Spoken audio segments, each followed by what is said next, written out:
Kalau hafal Quran anak tolong masuk dalam surga. Tapi ingat, hadis ini tidak berhenti qara'a wastadhara, tapi ada kata ahalla halalahu wa harrama harama. Dia menghalalkan apa yang dihalalkan oleh Al-Quran dan mengharamkan apa yang diharamkan oleh Al-Quran. Jadi tidak cukup kalau cuma hafal. Kemudian hatta tasiru adalla min tumal hakim. Kalau demikian kamu akan lebih sesat daripada tumal hakim. Nabi Ibnu Uqbah, anakku sekalian, orang yang tahu binamu hebat dan seterusnya tidak mau belajar, sesat itu, sesat dari dalam, bahkan lebih sesat daripada tumal hakim. Ini tumal hakim nama orang. Tumal hakim ini orang hebat, jago nama, jago sorok, jago galak, pokoknya jago, tetapi tidak mau pergi belajar. Masih perpustakaan dia baca, tidak mau terburu, tidak mau menghadap, tidak mau menghadap. Apa yang terjadi? Allahu ra'a fi kitabi al-habbatus sauda shifa'un min kulli da'. Jadi belajar sendiri tidak mau ikut guru. Dapat di dalam kitab kalimat habbatus sauda. Habbatus sauda itu yang dijual obat habbatus sauda kali. Jadi habbatus sauda shifa'un min kulli da', adalah obat dari segala penyakit.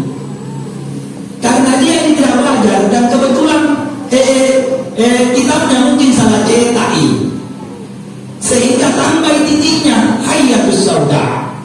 Nah, jadilah ular hitam. Dia bilang ular hitam adalah obat dari segala penyakit. Ya Rabbi salli ala Muhammad Ala habibi Muhammadin sallallahu alaihi wasallam wa ala alihi wa sahbihi wa man tabi'ahu ila yaumi yurja'una ilaihi. Amma ba'd. Subhanaka la ilma lana illa ma 'allamtana innaka antal alimul hakim. Ya Nabi, salam alaika. Ya Rasul, salam alaika. Ya Habib, salam alaika. Salawatullahi alaika. Yang kami muliakan dan kami hormati Murabbi ruhina, orang tua kami, anak guru Kiai Haji Abdul Latif Bushrah.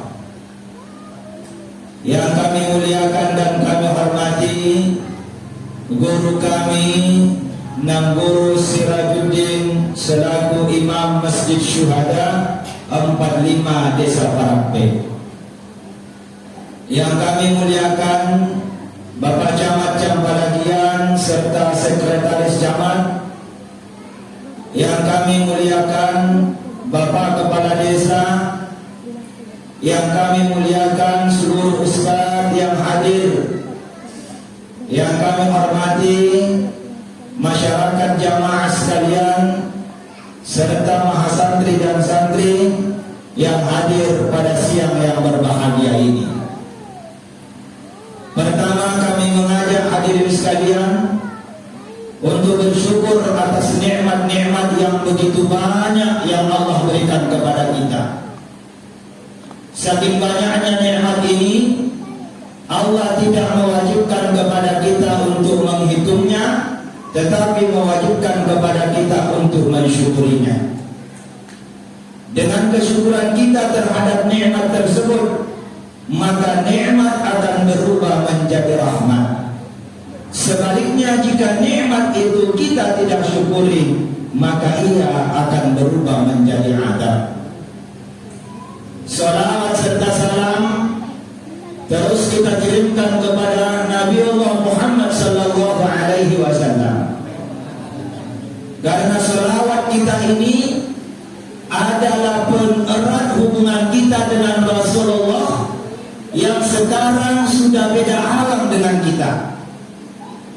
Rasulullah menyampaikan, kata beliau, apabila salah satu di antara kalian bersolawat kepadaku, maka perbaiki solawatnya, karena sesungguhnya solawat kalian mu'arradun alayya.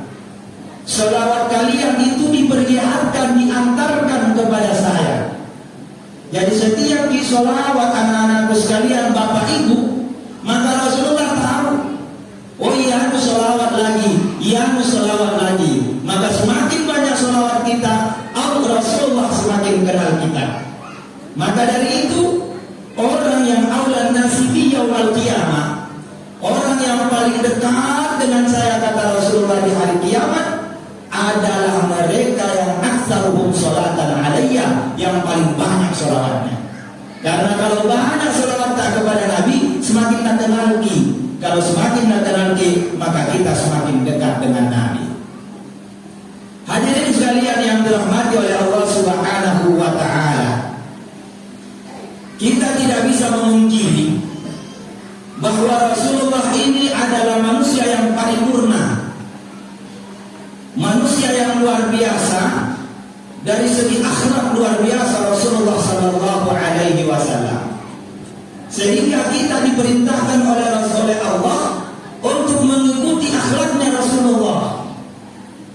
Nah, kita ini sudah sering mendengar cerita-cerita luar biasa dari akhlaknya Rasulullah. Nah, kita ini ingin meneladaninya. Tapi sebelum meneladani akhlak Rasulullah, hadirin sekalian, pertama dulu kita harus tahu kenapa Rasulullah sallallahu alaihi wasallam akhlaknya bisa sebaik itu. Kenapa Rasulullah sallallahu alaihi wasallam adabnya bisa sesempurna itu. Maka Imam Al-Ghazali rahimahullahu ta'ala, beliau mengatakan, karena Rasulullah sallallahu alaihi wasallam kathirud dara'ati wal ibtihali.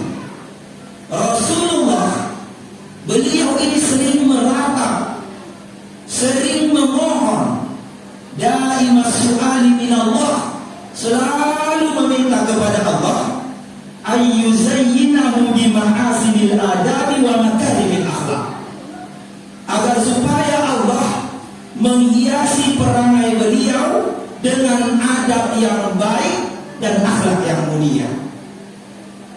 Nah, dari sini Bapak Ibu sekalian, kenapa Rasulullah akhlaknya bisa sebaik itu? Karena ternyata Rasulullah selalu meminta kepada Allah agar supaya akhlaknya diperbaiki.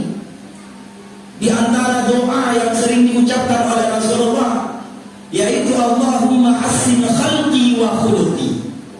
Ya Allah, perbaikilah fisikku dan perbaiki akhlakku.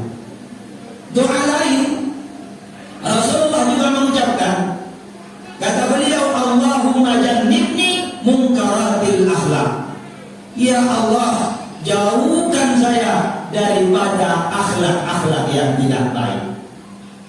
Jadi kalau mau kita Bapak Ibu sekalian, anak-anakku sekalian santri, berakhlak seperti akhlaknya Rasulullah, maka yang pertama harus kita lakukan, perbanyak doa. Perbanyak doa kepada Allah, minta kepada Allah untuk memperbaiki akhlak kita. Minta kepada Allah untuk memperbaiki perangai. Fastajaba Allahu du'aahu wa fa'an biqaulihi azza wa jalla ud'uni astajib lakum.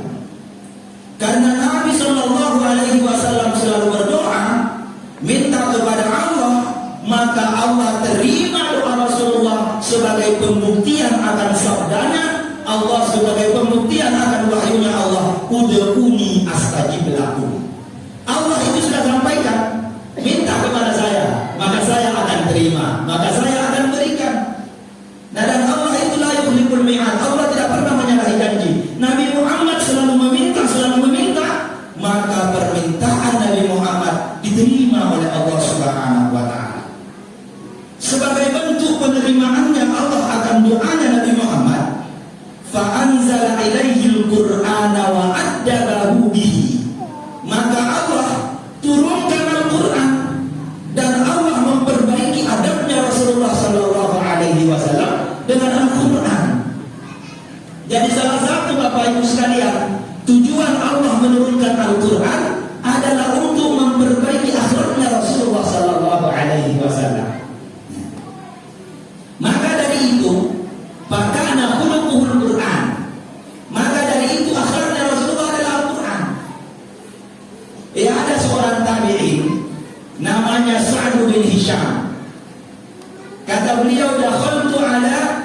Aisyah radhiyallahu anha. Saya pernah berkunjung kepada Aisyah radhiyallahu anha. Fasa'altu an khuluqi Rasulillah. Kemudian saya tanya, bagaimana akhlaknya Rasulullah? Tapi apa jawaban Aisyah? Amma taqra'ul Qur'an. Nabi Aisyah ini, pernah jika membaca Al-Quran? Apa kamu pernah baca Al-Quran? Kata Sa'd bin Hisham, bala. Oh iya, saya baca Al-Quran. Lalu apa kata Aisyah? Akhlak Rasulullah adalah Al-Quran. Itu yang Al-Quran akhlaknya Rasulullah. Nah, makanya banyak ayat-ayat dalam Al-Quran yang menunjukkan tentang akhlak. Khudil aqwa wa'mur bil ma'ruf wa'rid 'anil jahilin. Beri maaf, perintahkan kebaikan dan jangan hiraukan orang-orang yang tidak paham. Dan banyak ayat-ayat lagi. Nah, ketika ayat-ayat ini yang menerangkan tentang akhlak diamalkan oleh Rasulullah, dilakukan oleh Rasulullah dalam kehidupan sehari-hari, maka Rasulullah mendapatkan pengakuan dari Allah, innaka la'ala khuluqin 'adzim. Sesungguhnya kamu memiliki akhlak yang baik. Jadi dari sini Bapak Ibu sekalian, kalau kita mau berakhlak seperti akhlaknya Rasulullah, cara yang kedua yang kita lakukan ya pahami Al-Quran. Pahami apa yang ada di dalam Al-Quran. Saya ulangi lagi Bapak Ibu sekalian, pahami apa yang ada di dalam Al-Quran. Nah, untuk memahami Al-Quran tidak cukup dengan modal hafalan. Hafal Al-Quran tidak cukup. Sayyidina Mu'adz radhiyallahu anhu, beliau menyampaikan, kata beliau, akhadha biyadi Rasulullah sallallahu alaihi wasallam.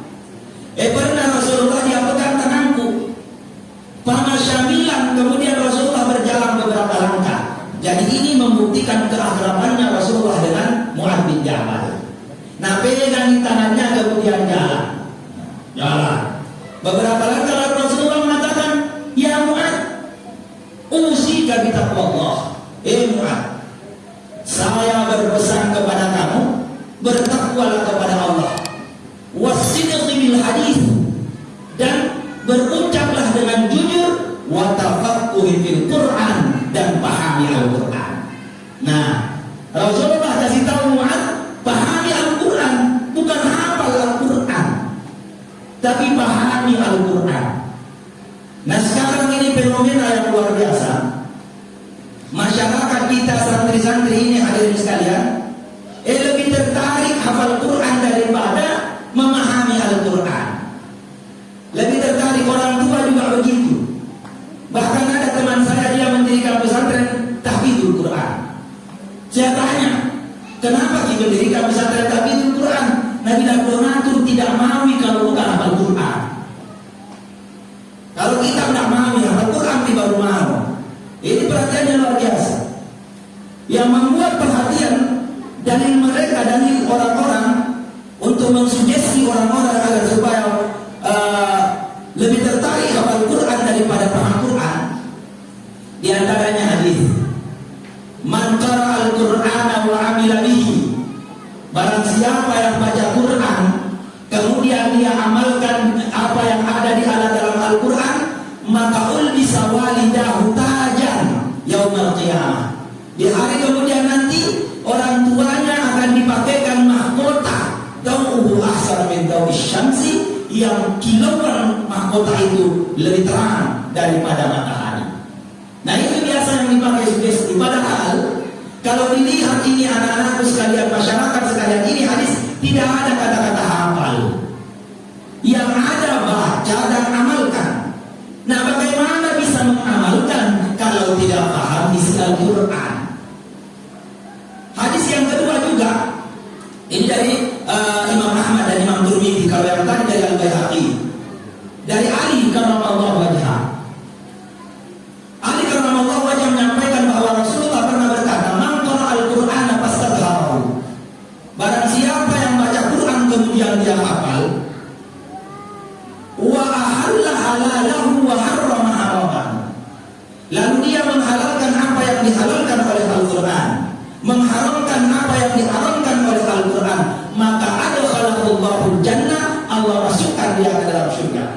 Wa syafa'ahu asyarata min ahli qad aujaban nar, dan dia diberikan kuasa untuk memberikan syafaat kepada 10 orang keluarganya yang sudah diwajibkan masuk neraka. Ini benar pakai. Nabi tahu kalau hafal Quran anak tak bisa kita kasih syafaat. Kalau hafal Quran anak tolong masuk dalam surga. Tapi ingat, hadis ini tidak berhenti qara'a wastadhara, tapi ada kata ahalla halalahu wa harrama harama.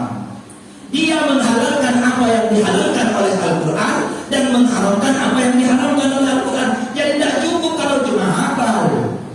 Nah, bagaimana dia bisa tahu ini halal, ini haram, ini halal, ini haram kalau tidak paham Al-Quran? Berarti harus paham. Nah, kalau mau paham Al-Quran harus dibaca tafsir. Nah, untuk baca tafsir harus tahu qaidah nahwu dan sharaf.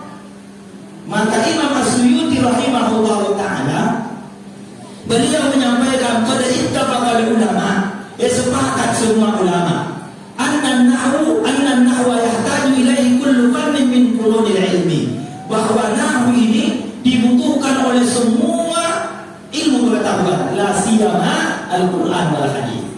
Lebih-lebih lagi Al-Quran dan hadis. Maka kata beliau, la yang bagi ahadin, tidak boleh bagi seseorang ayyatakallama fi kitabillahi wa sunnati rasul, dia membahas kitab Allah, membahas sunnah Rasul, illa kana arifan bin nahwi wa qawaidil lughah, kecuali harus paham nahwu dan kaidah lughah. Nah, dari sini Bapak Ibu sekalian, ada telepon Pak di rumah. Jadi kalau mau meneladani Rasulullah harus dipahami Al-Quran. Nah, untuk memahami Al-Quran harus pahami Al-Quran dan hadis. Untuk memahami Al-Quran dan hadis ya pakai nahwu. Bahkan Bapak Ibu sekalian, Syekh Alwi Al-Maliki, beliau menyebutkan dalam kitab beliau Manhalul Latif. Kata beliau, qala ulama, berkata ulama, innal la'ina bil hadithihi dakhilun fi wa'id syadid ala kidbi alaihi. Orang yang melakukan lahan itu al-khat'u min nahiyatil i'rab. Lahan itu adalah kesalahan dari sisi i'rab. Barang siapa yang baca ayat, siapa yang baca hadis lalu salah i'rabnya, maka dia masuk dalam ancaman Rasulullah, man kadzdzaba alayya muta'ammidan faqad yatabawwa maq'adahu minan nar. Barang siapa yang berbohong dengan nama saya, maka dia booking tempatnya di neraka. Ini orang yang bicara hadis, bicara Quran, tetapi salah dari segi i'rab. Maka dari itu, apa alasannya kenapa masuk di situ?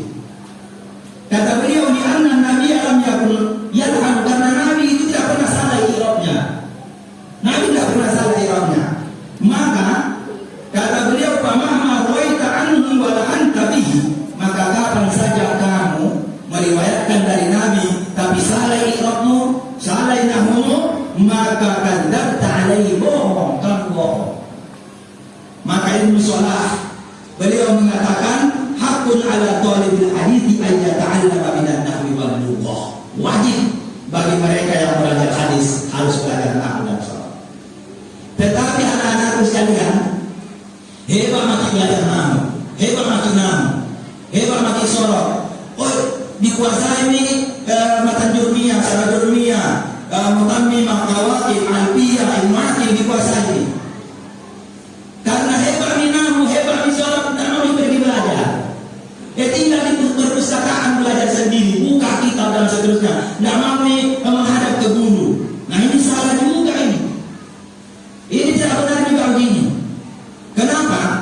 Karena Ibnu Hibban mengatakan, kata beliau, idza rumtal uluma biduni syai'in, kalau kamu berburu ilmu, cari ilmu tanpa guru, tidak mau belajar, apalagi belajarnya sama Google, belajarnya sama internet, tidak mau ikut guru. Dia cari ilmu tanpa guru, dolalta anis siratil mustaqim, maka kamu sesat dari jalan yang lurus. Wa taltabisul umur alaika, dan kamu akan bingung terhadap perkara-perkara itu. Nah, mau itu guru bingung nih.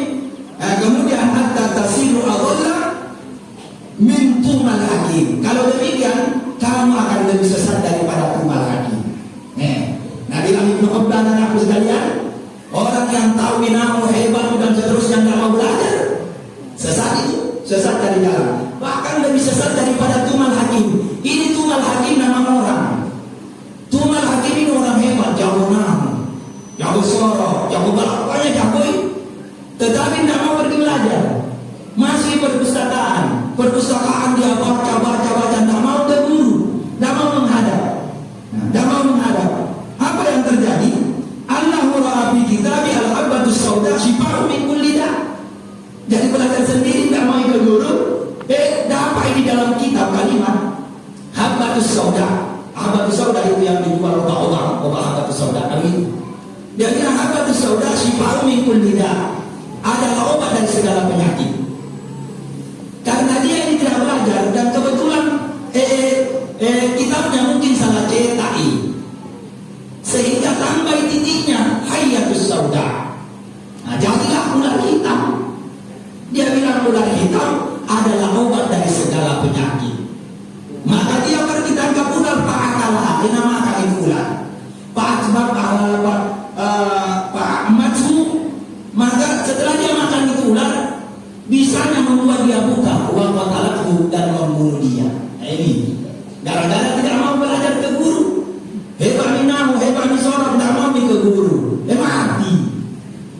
Apalagi kita sekarang ini pahit saja tidak mandang dipahami, tidak mau belajar ke guru, mati. Nah, nabilah ulama ini orang yang tidak mau belajar ke guru lebih sesat daripada tumal hakim. Kenapa dia lebih sesat? Karena tumal hakim hanya gara-gara satu titik binasa mati dirinya. Tetapi mereka yang tidak mau ke guru bukan hanya membunuh dirinya, tapi juga mencelakakan orang lain. Dhallun mudillun, maka dia lebih sesat daripada tumal hakim. Maka dari itu orang tuaku sekalian, anak-anakku sekalian, kalau kita ingin meneladani Rasulullah Sallallahu Alaihi Wasallam dan ingin punya akhlak seperti akhlaknya Rasulullah, pertama perbanyak doa. Perbanyak doa kepada Allah agar supaya Allah memperbaiki akhlak. Dan yang kedua, belajar kitab Mushaf, belajar kitab kuning. Kalau sudah bisa Mushaf, sudah bisa kitab kuning, maka tetap belajar ke guru selama masih ada orang yang lebih hebat daripada kita, masih ada guru tetapi belajar. Dengan demikian kita sudah bisa memahami Al-Quran secara baik, sama seperti pemahaman para sahabat dan ulama salaf soleh. Maka kita bisa berakhlak seperti akhlaknya Rasulullah Sallallahu Alaihi Wasallam. Jadi hadirin sekalian yang dirahmati oleh Allah, sekarang ini saya tidak berbicara tentang bagaimana akhlaknya Rasulullah, karena sering didengar, tinggal diamalkan. Nah, tinggal tadi ini, kalau mau kita berakhlak seperti Rasulullah, inti daripada hikmah maulid sekarang ini, kalau mau kita berakhlak seperti akhlaknya Rasulullah, banyak berdoa minta kepada Allah agar supaya akhlak kita diperbaiki. Dan yang kedua, belajar jangan tinggalkan guru, jangan menjauh dari guru, belajar karena gurulah yang akan menunjukkan kita untuk memahami Al-Quran, tidak cukup dengan hafalan. Wallahu muwaffiq ila aqwamit thoriq. Mudah-mudahan kita semua yang hadir di sini diberikan oleh Allah kekuatan untuk meneladani Rasulullah Sallallahu Alaihi Wasallam, mati dalam keadaan husnul khatimah, dibangkitkan di bawah naungan bendera Rasulullah Sallallahu Alaihi Wasallam. Wallahu muwaffiq ila aqwamit thoriq. Assalamualaikum warahmatullahi wabarakatuh.